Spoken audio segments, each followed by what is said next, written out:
What is the saying? It's a beautiful morning to be alive in Transylvania County. See, I knew you would know the right ritual words to get us started. There you go. Welcome, everyone. Welcome to the Unitarian Universalists of Transylvania County. I'm Reverend Bob Renjilian, a minister here.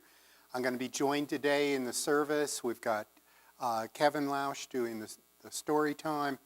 We've got Janice Cannon, who's behind the scenes, helped me as worship associate and participating in the service. We got John and James and John again doing music.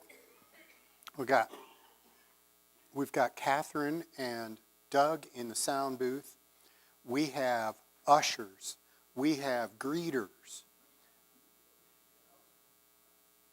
We have coffee servers. Yeah. Who also work in the nursery. So we've got everything covered today. Now it's amazing to me. From time to time I get an announcement saying we're shorthanded on some of our roles. Anytime you want to step forward and say, I want to do a reading, I want to do music, I want to do something. If you're a visitor here, probably wait a while and get used to us. But if you've been around and you got a sense of us for a little bit, know that this is one of those places where we love to have people come forward, step up, and be involved in the life of all of this. Now, we've also seen a sign up on the screen that suggests you might want to give an hour to social action as well. I mean, there are any number of great things we could be giving time to, but if you want to talk to Sarah or Bobby King, I don't see them here today, but you can reach out to them and talk to them. The other announcements we have this morning, let's see, what do we have? 2 weeks from now, I'm going to be leading worship from the mountain. For those of you who've been through this before, you know that we will have Doug here showing it on the screen, or you can be at home watching it on the screen if you're not one of the couple dozen folks who are going to be on that beautiful mountaintop getting the live worship service.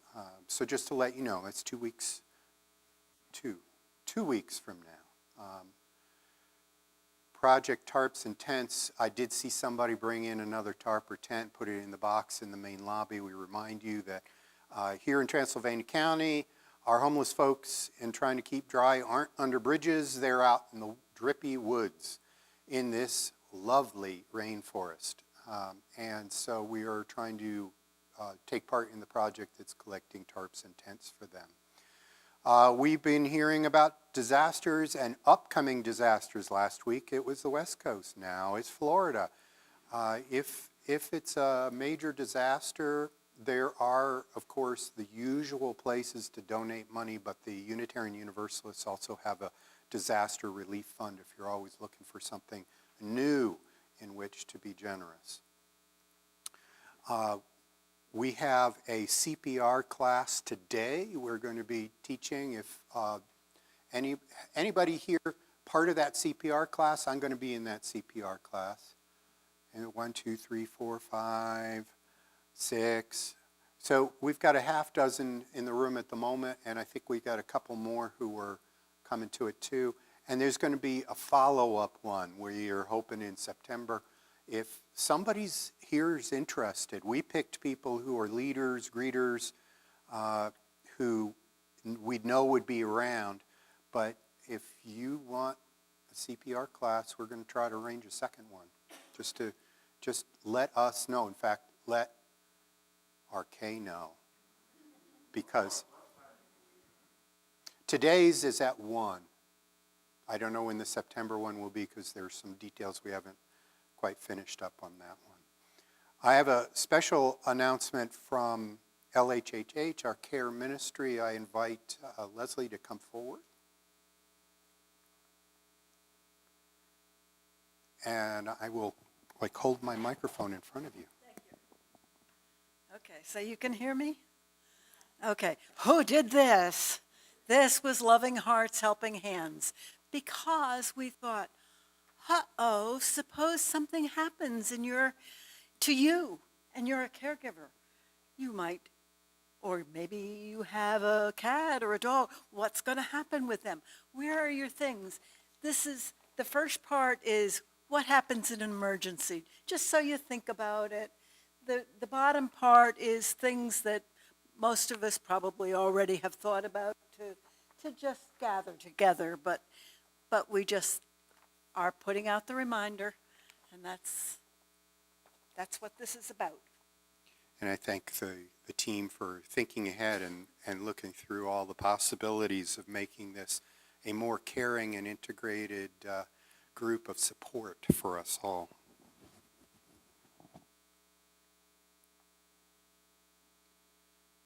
We have a candle glowing already and a card that is, here we go. I'll read from this card and then I'll ask if there are more in the room.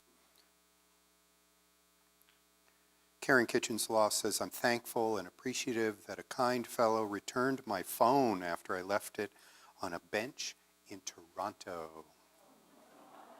That is so wonderful. Definitely candle for that. How many folks in this room have a care or a joy that they would like to have us light a candle for this morning? Can I see? Jim? Jill? Okay, we've got 4 then. Yeah? Any more? Okay, we're going to go with the 4. And if for some chance you think of something later you want included in the prayer, you can pass along a note. Tear off a piece of that sheet of paper you have, write down on a note, and just the little blank portion at the bottom, because I don't want you to fill the whole page with your prayers. So, there you go. All right. Jim. Yes, we just returned from a trip, and many of you have asked about Sue, whether she went and how she did. She did go, and at one point in the reception of our granddaughter, Sue could not identify our oldest daughter or her husband. It's one of these things that's just inevitable at some point with Alzheimer's. If she comes here, I hope you will be gentle. For those of you at home who didn't hear, Jim was saying they did get to go on their trip together to Europe, and Sue did go along, but it was clear that her dementia is advancing, and if she comes and visits us, be gentle as you realize how she's doing. Yeah. Yeah. So we had Jim and we had Jill.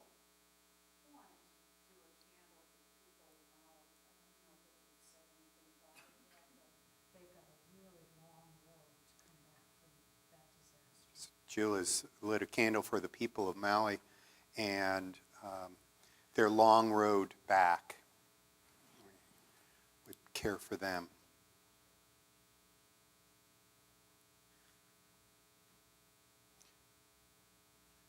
And then we had Midge.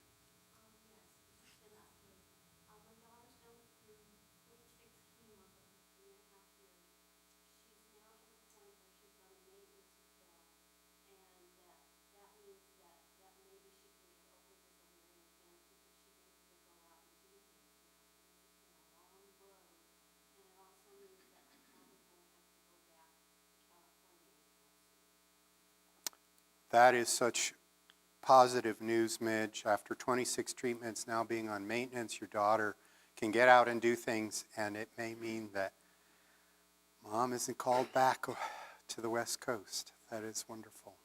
Thank you for sharing that. Victoria.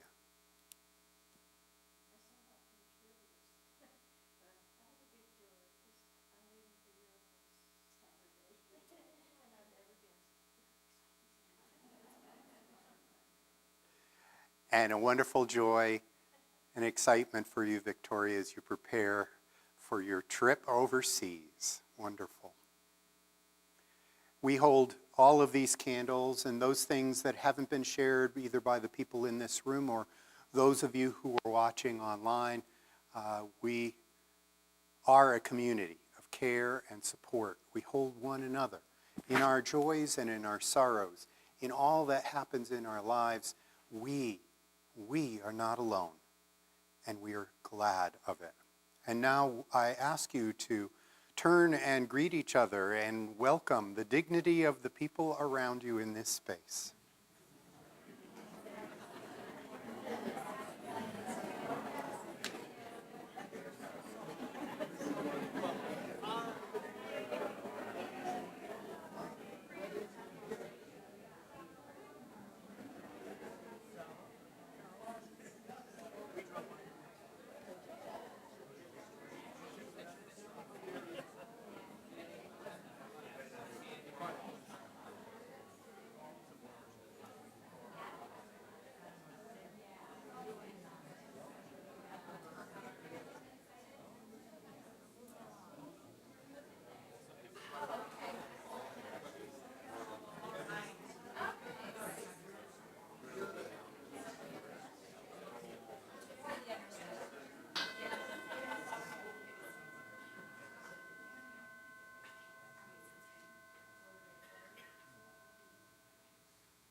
Good morning. I'm Janice Cannon, the worship associate for this morning.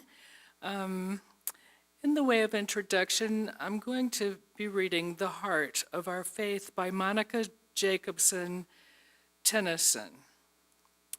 What is it that calls you here, that calls you onward, that calls you inward, that leads you homeward? What is it that gives you the power to make that change, to ask that question, to take that journey? What is it that says you have done well, that asks you to learn more, that brings you to stillness, that holds you up in hard times? It is a relationship, the beating heart of our faith. It begins when we share this hour, our truths to air our hearts. Come, let us worship together.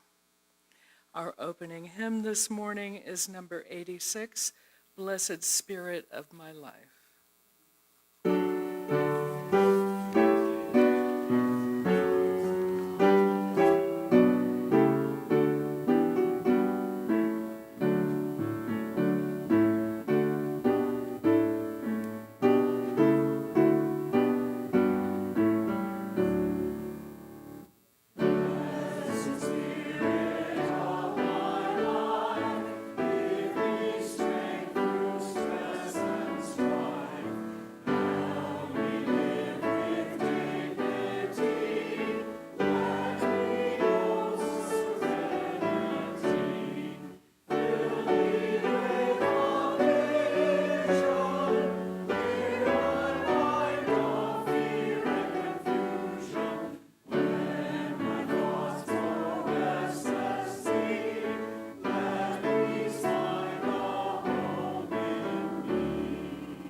Please join me as we light the chalice in this. Shall we stand? Okay. We light this chalice for the web of life which sustains us, for the sacred circle of life in which we have our being, for the earth, the sky, above and below, and for our mother earth, and for the mystery.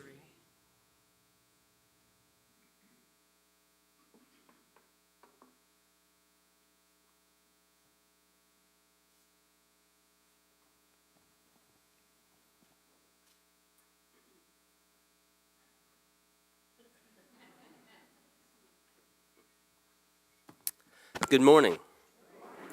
My name's Kevin Lausch, and I get the pleasure of working with the kids here at UUTC.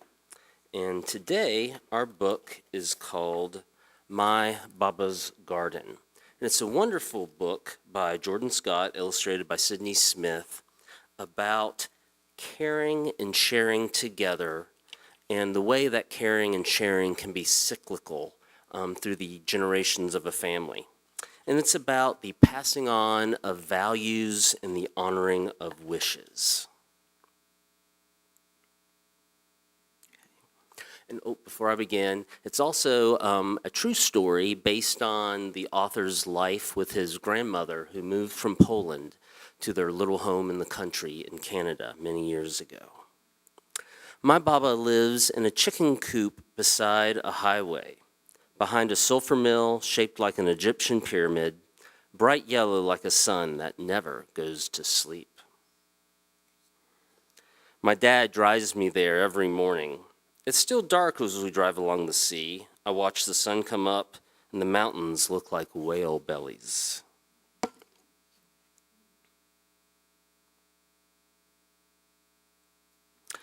When my dad drops me off, my Baba doesn't come to the door, but I know where she is. I let myself in and walk into the kitchen. And there she is, hidden in the steam of boiling potatoes, dancing between the sink, the fridge, and the stove.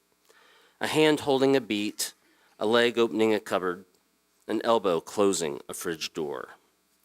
My Baba hums like a night full of bugs when she cooks. Her house is crammed with food from her garden, jars of pickles in the bathroom, garlic hanging in the shower, beets on the shoe rack, tomatoes on the balcony, carrots in the rocking chair, and apples at the end of the bed. I sit at the kitchen table and wait to eat. We don't talk very much. She points and I nod. She squeezes my cheeks and I laugh. My Baba makes me the same thing every morning before school. Oatmeal with lots of butter, pickles, cabbage, beets from her garden. I think sometimes I could swim in that bowl. Every morning, she watches me eat. Sometimes I spill some. My Baba quickly picks it up. She kisses the oatmeal, puts it back in my bowl, and gently squeezes my cheeks. My mom said that Baba didn't have very much food for a long, long time. I eat everything in the swimming pool bowl, and my Baba then walks me to school. When it rains, my Baba walks slow. She hums and sings songs I don't understand. My Baba walks slow because she is looking for worms. My Baba sees worms squirming in the gutters and puddles, worms in the rain rivers floating into the road, wet worms with no earth between them. She picks up all of them and puts them in a small glass jar filled with dirt that she keeps in her pocket. After school, my Baba waits for me outside. We walk home down the long sidewalk, among the sea, past the sulfur mill, into my Baba's garden behind her chicken coop house. There's so much to see, so much to smell, so much to eat. My Baba kneels next to the tomatoes, the cucumbers, the carrots, the apple tree. Her humming getting louder, she pours worms into the soil and covers them up with dirt. When I ask my Baba why she does this, she wets her fingers with rain and traces lines in the palm of my hand. Then we kneel next to the tomatoes, cucumbers, carrots, and apple tree. We pour the worms into the soil and cover them up with dirt until the jar is empty. And this is what we do until my Baba leaves her chicken coop home and moves in with us. They put up a big building where my Baba's house used to be. Her garden is still there, but it looks like a jungle. Now my dad drives me to school every day, and I don't walk much anymore.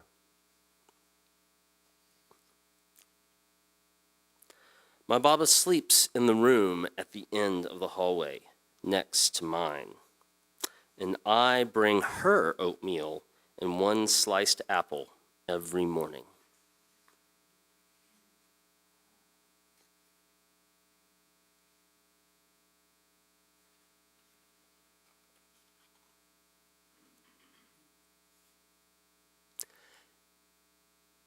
And with this, I have to point out, see the boy picking up, kissing the apple, and giving it to his grandmother?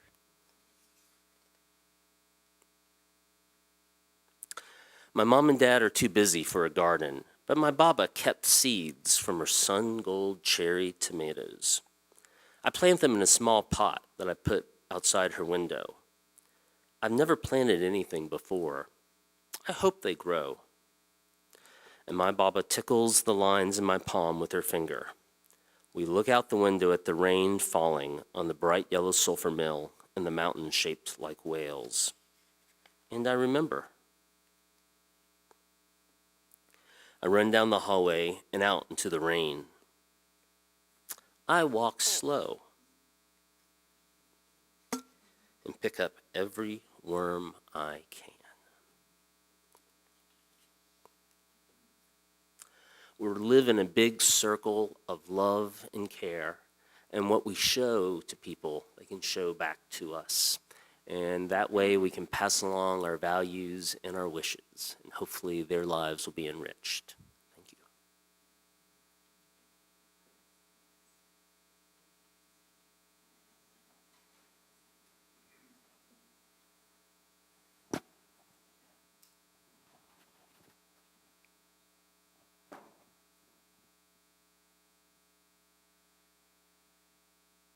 Ours is a religion of generosity. So much has been done which alone couldn't have been accomplished, but together is. We're sitting in such a place. We're involved in such a community. We have learned from those who have gone before, and we continue the rituals that we have learned help this community make a difference. During this time, I ask that you reach into your pockets with love and bring out your treasure. As the baskets pass in front of you, if you see the person next to you not putting anything in, remember they have auto withdraw on their pledges. They are no less generous.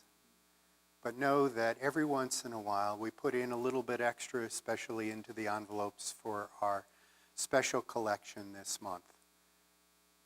For the El Centro good work that they do. Here at the end of August, this is your last chance in service, although you could go home and click the button online to give to our charity of the month. We will now gratefully receive the morning offering.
Thank you, Susan. All that's given in love, we receive with great joy, and we say, thank you.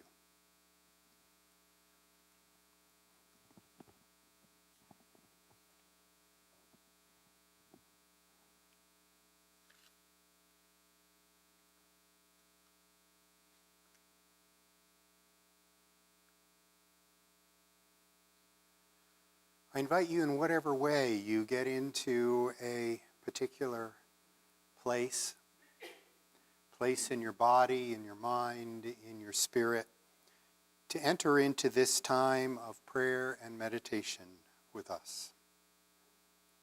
Spirit of love and life, we who are gathered here have followed in the footsteps of those who have taught us life lessons, who have helped us along the path to the point of time in which they then needed our help.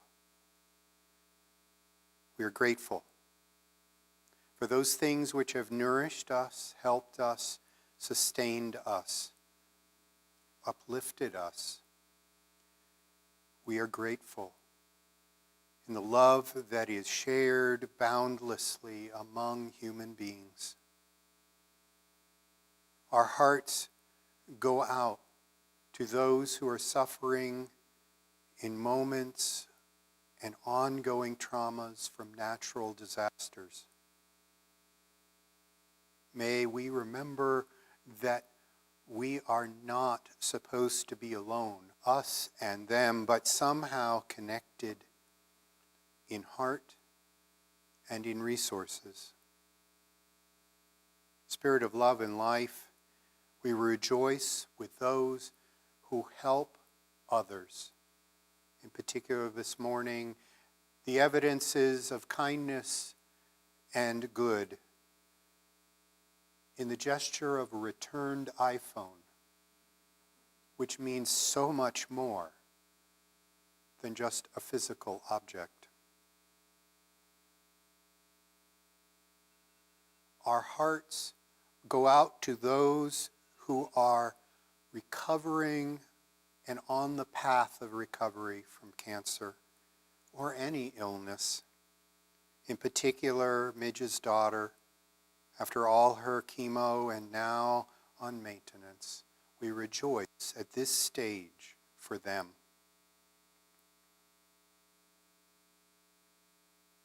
Our care extends to those who need a little extra, who need a presence in their lives, an extra hand, pair of eyes, and loving presence. In particular, this morning, I am thinking of River Freeman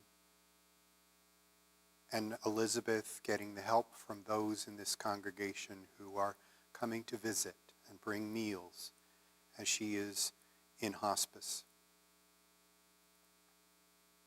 We're thinking in particular this morning of Jim Null's family in watching as Sue is beginning to show even deeper signs of the advancement of her dementia. We also reach out with love and care for those who are off on adventures. Those who might travel to far distances, Victoria, we know, but others who may be not here in this congregation today, may they go forth into this world and bring back to us the richness of the beauty and the diversity and the wonder that is out there in this world. Spirit of love and life, we are enriched, emboldened, supported, and brought up to new heights through all these prayers and our engagement with one another. We hold these prayers and the meditations of our minds now in this silence.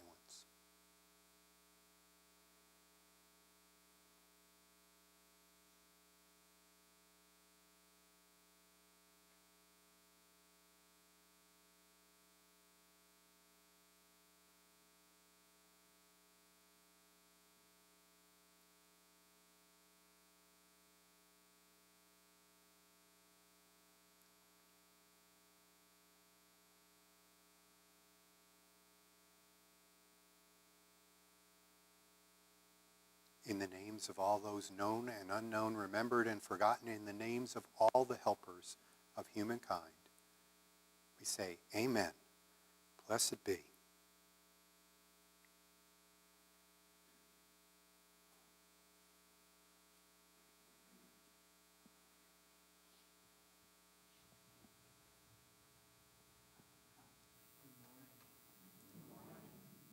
This is the first song that James and I ever sang together 20-some years ago.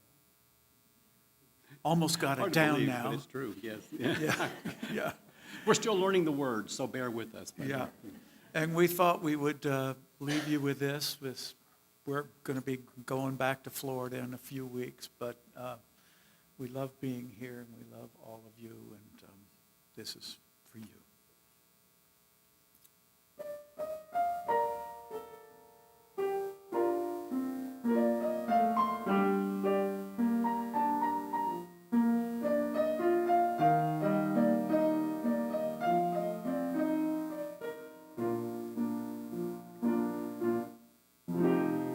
So many things we can't control. So many hurts that happen every day. So many heartaches that pierce the soul. So much pain that won't ever go away. How do we make it better? How do we make it through? What can we do when there's nothing we can do? We can be kind. We can take care of each other. We can remember that deep down inside we all need the same thing.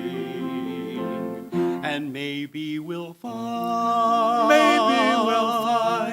if we are there for each other, that together we'll weather whatever tomorrow may bring.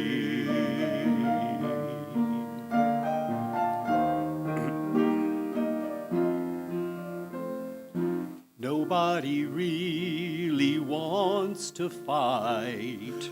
Nobody really wants to go to war. If everyone wants to make things right, Then what are we always fighting for? Does nobody want to see it? Does nobody understand?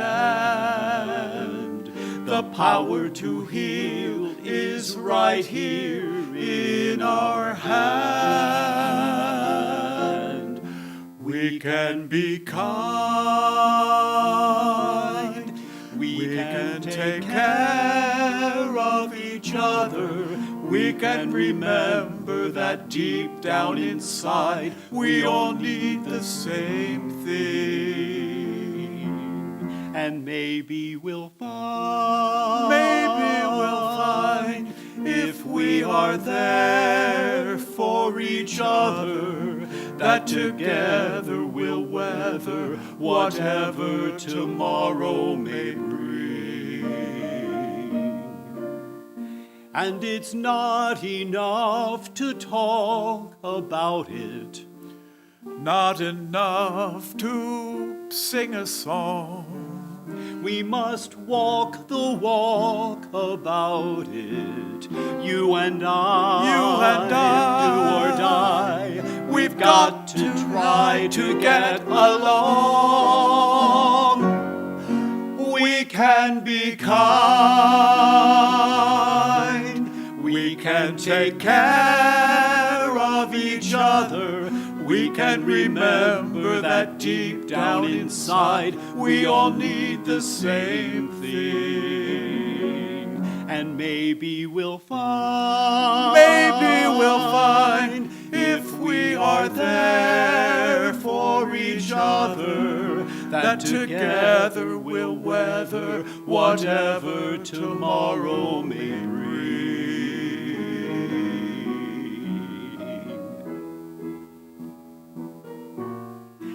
maybe we'll find true peace of mind. If we always remember, we can be kind.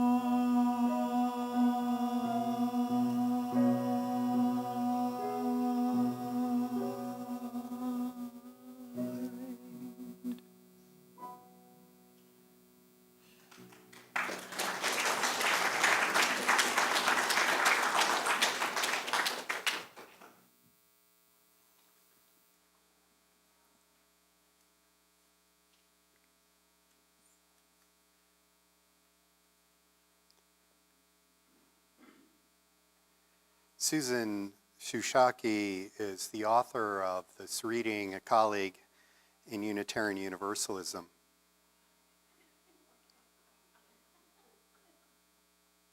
We have many great interruptions. Yeah, my ringtones are not nearly as lovely. For those of you who still have your cell phones on, please, use your social media to say how great it is to be here today. Let people know. Here's our reading. Day by day, month by month, year by year, we are confronted with all that we do not know, that we do not understand, that we do not grasp. Sometimes we're humbled by this knowledge and say, God, it is too wonderful for me to comprehend, but I know this universe is more grand and more beautiful than I could have ever imagined, and I give thanks for the blessing of being here and seeing, hearing, experiencing, and sensing all that is so wonderful around and in me. Sometimes we're saddened by this knowledge and we say, oh, merciful Spirit, we need to have the burden of hurt and suffering removed from us. Grant us the courage, the wisdom, and the fortitude to bear the pain of living. Send us those who will carry our burdens for a short while, and send us those who will comfort us with their healing words and thoughts. Sometimes we're angered by this knowledge and say, in the name of justice and compassion, if it be in our power, give us the strength and ability to right the wrongs, for we do not know, nor does any person in the world deserve this.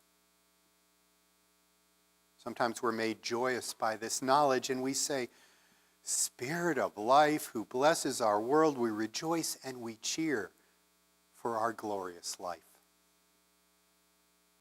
Sometimes we're made curious by this knowledge and we say, holy and inexplicable is this life.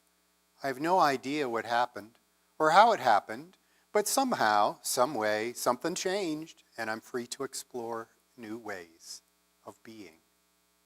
Please always let me continue to search for the unknown in myself and others.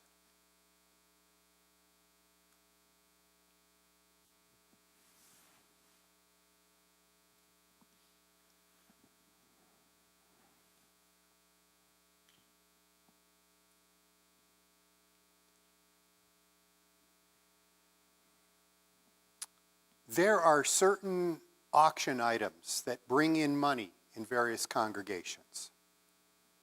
People offer up their vacation homes, something like a specially cooked meal. Sometimes they offer up things that are unusual. I know one church that would auction off for a year a prime parking space right in front of the church. For me, what I love to auction off is a sermon topic. Why? Because sometimes there are topics that people might suggest and they say, ooh, I saved up a good one. I'm going to bid high and get this. I'm going to make Bob preach on this theme. Now, they can't dictate exactly how I'm going to preach on their theme, but they get to pick the theme. Now, you're not going to get the sermon from a former congregation where a brand new visitor to the congregation came in and came to the auction and bought my sermon and said, Reverend Bob, I want you to preach on how unwelcoming your congregation is.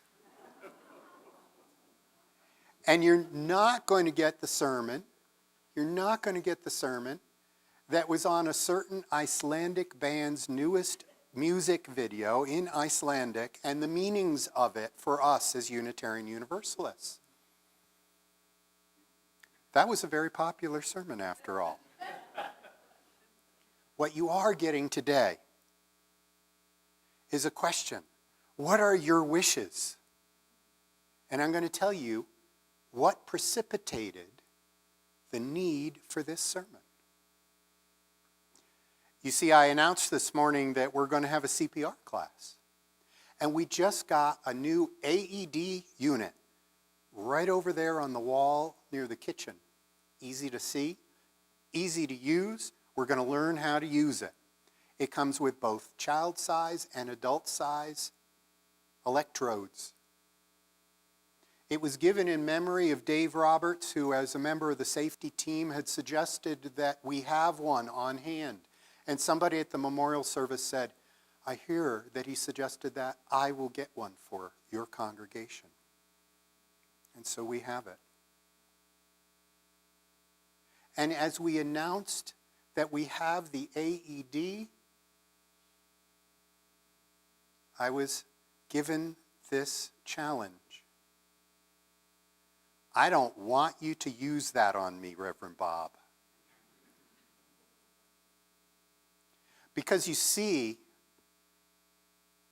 while I might want to be revived, there are some times in life, in what we're facing, when it would be a blessing not to have your ribs cracked by pushing down with CPR, not to be shocked back into a life in which you were hoping not to descend further into despair.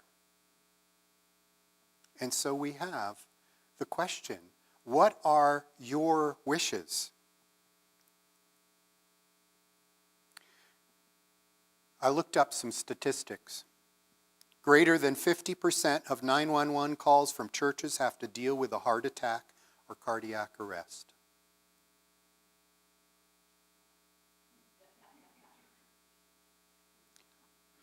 When CPR is used in conjunction with an automated external defibrillator, a patient's chances of survival can increase by up to 5 times.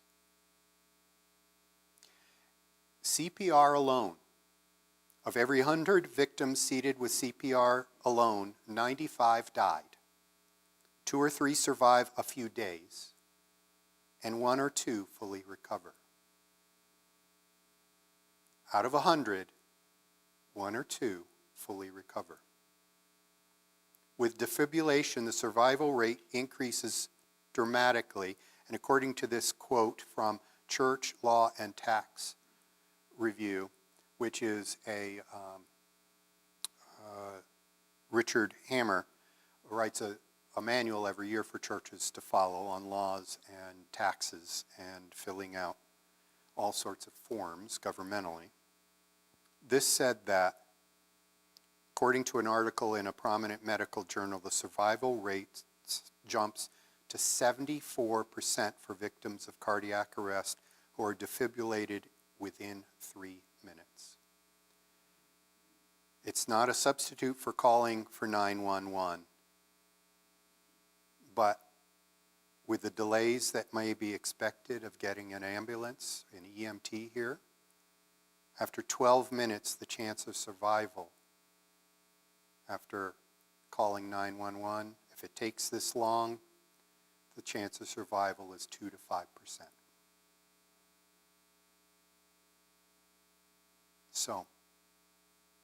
So now you know why it was recommended we get a defibrillator.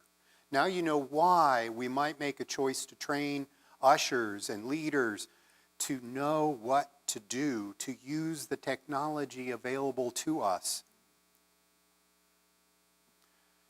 I've spent a lot of time trying to figure out What are all the choices we make with our values?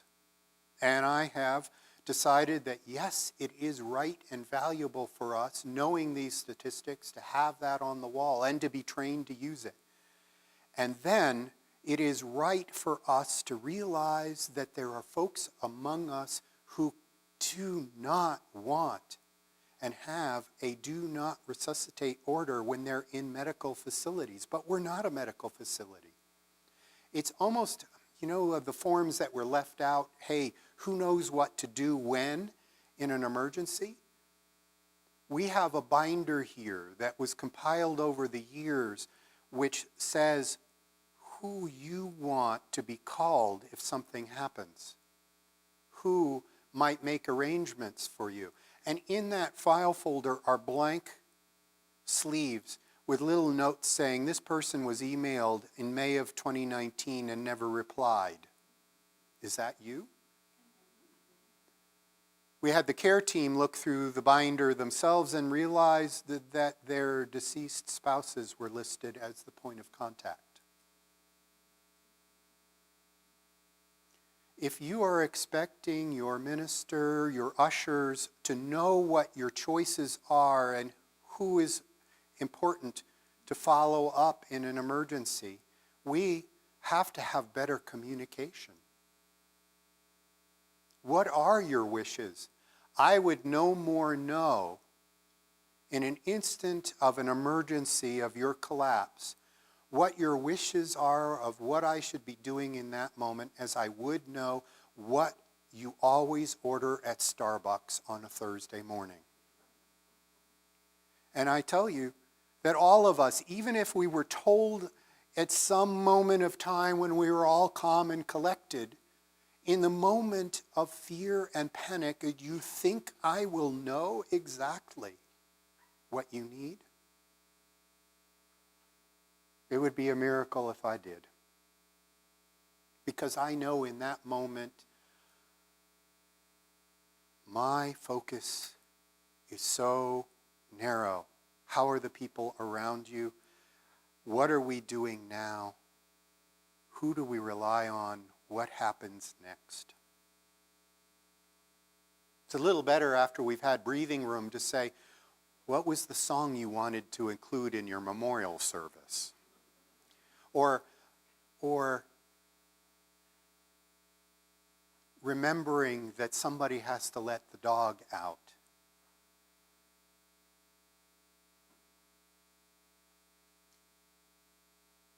What are your wishes goes to the extent of the children's story that we just read. Do you want to be surrounded by those you love as you find yourself needing to be helped to be fed, needing generations around you? My wife and I, as we talk with our children, are beginning to share some of that, but I have sometimes, mostly every time in a wedding interview, asked the couple, how did you meet? What about you? And do you have wills? What are you going to do to prepare for each other's death? And they're like, we're just here to get married. We're thinking of the flowers and, all of that. And yet, how many of those folks in the Twin Towers on 9/11 thought that they were decades away from having to think of that? How many folks in this room haven't thought to update certain documents? I can tell you, if your wishes are that nobody knows you and nobody knows what you want, you're probably in the wrong congregation because we're nosy. And we try to find out about each other. I told you about the slip of paper that says, we don't know who to contact or what to say, and we had a member die here, and it took me about 2 or 3 tries to ask around and get the phone number for an out-of-town daughter. but we did, because you all do pay attention and you say, no, wait, there's that daughter. Oh, wait, I think we can find that person. So no, if your wishes are to remain anonymous and have nobody notice, wrong place to be. This is a place that wants your wishes to be known. And so how do we do that? I told the board this week at our board meeting that I looked up some policies. There's another congregation that publicized what they ended up writing down in their policies. CPR and an AED unit will be used in an emergency unless there is a clearly identifiable do not resuscitate preference on the person who appears to be in need of the emergency aid. The preference should be known in the form of an easily identifiable bracelet or necklace, or I added in brackets, clearly tattooed in an area of the chest where your minister might be applying the AED pads.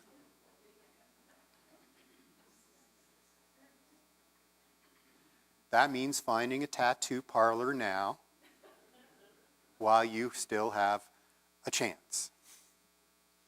Now, I make you laugh about it because this is a really hard subject. And I know for some people in the congregation, they know. They've confronted this. They've been caregivers along the way, and they've had to work through this. To know the wishes of the people that they love most, to wrestle with that.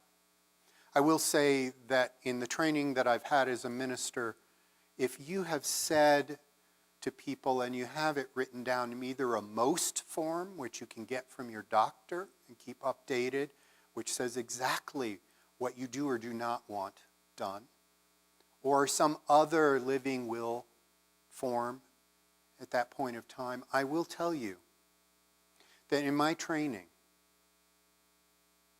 the person who is most distant and never keeps up with you except for one holiday card a year is the one who's going to protest most when it comes time for your wishes to be honored. The one who has not had the conversation with you that they needed to have to be able to let be and let go the way you have come to the point of saying you're ready to let be and let go. And so as a minister, I'm saying out loud, what are your wishes, needs to be said to the people who haven't had enough time to process, enough time to go deep into their hearts and realize what their unfinished business is, to be able to honor you in your wishes? What are your wishes? Do you want to be cremated? Do you want a water cremation instead of a flame cremation? You're really into the environment, and that amount of carbon in the environment just to turn you into dust isn't what you want to do. Do you want a green burial in Mills River? Have you checked that out? Have you decided who's picking up your body from the hospital? Are you going to ask a funeral home to do that and pay them to do that? Or as I told Christy, just put me in a plastic bag in the back of your Subaru and then bring me over to the crematory, which in North Carolina is legal.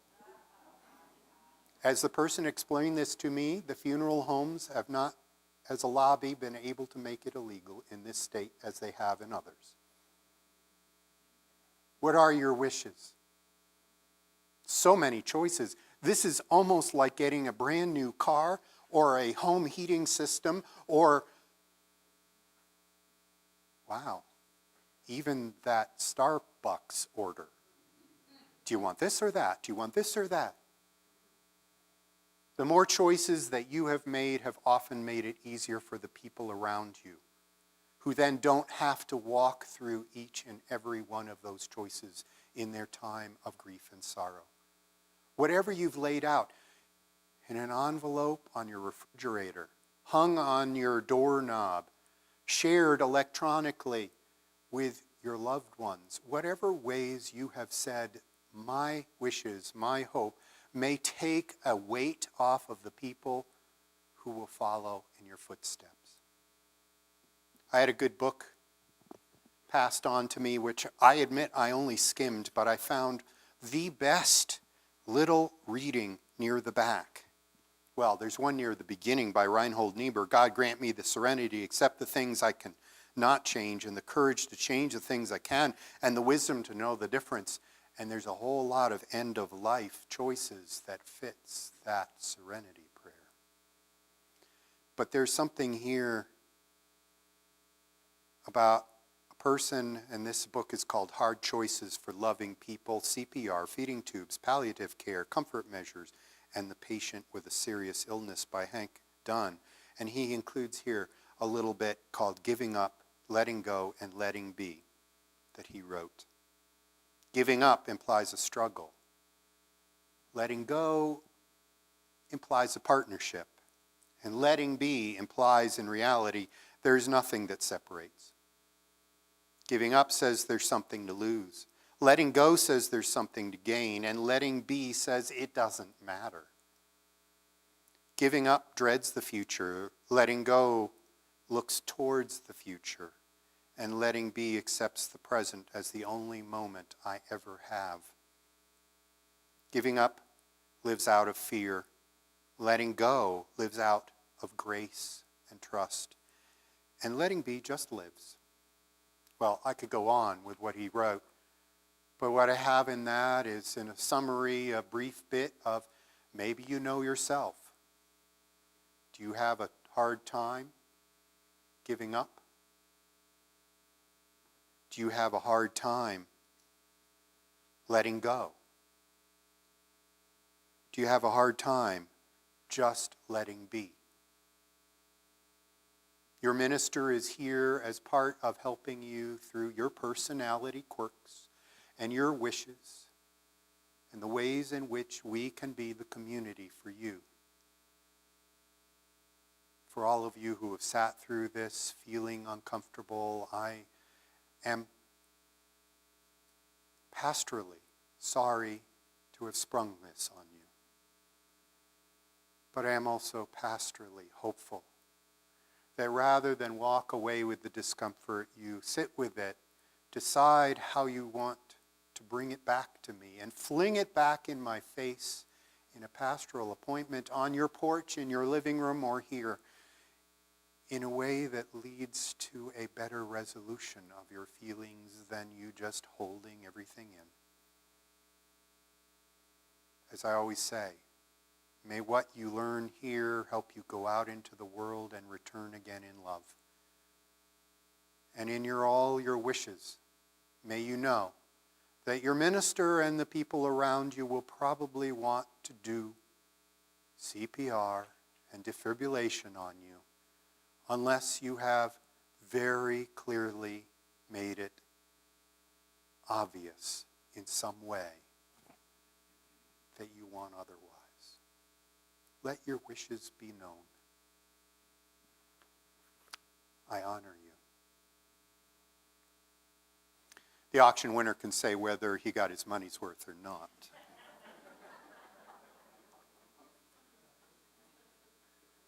I invite you. Oh, and you do have hymnals, but we know that some of you don't want to hang on to hymnals. We still have it on the screen. But we had somebody ask, why don't we have the hymnals anymore? So we got to remind you that we do have hymnals. They might not always be out for you because the ushers said now it's a pain. Now we have to bring them back to the cabinets. The people, they leave them on the ground, and I have to bend over and get them.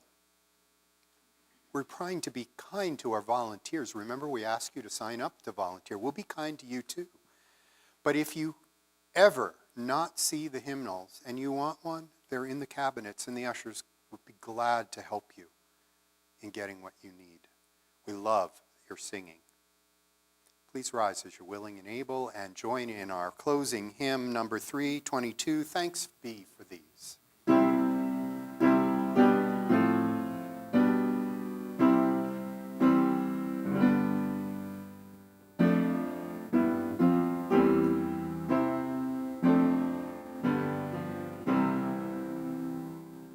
Thanks be for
benediction is from Emily Richards, the Director of Religious Education at the First Unitarian Universal Society of Ithaca, New York, and a UU since she was a teenager. She says, "May you leave this time together changed. May the promises you have made to yourself about who you want to be feel closer to the reality of who you are right now. May you share that feeling of transformation wherever you go, and may it spread into every word, deed, thought, and interaction until we are all changed, transformed, and transforming together, becoming our better selves. Blessed be as you go out in love, return again, we hope, to this place of love."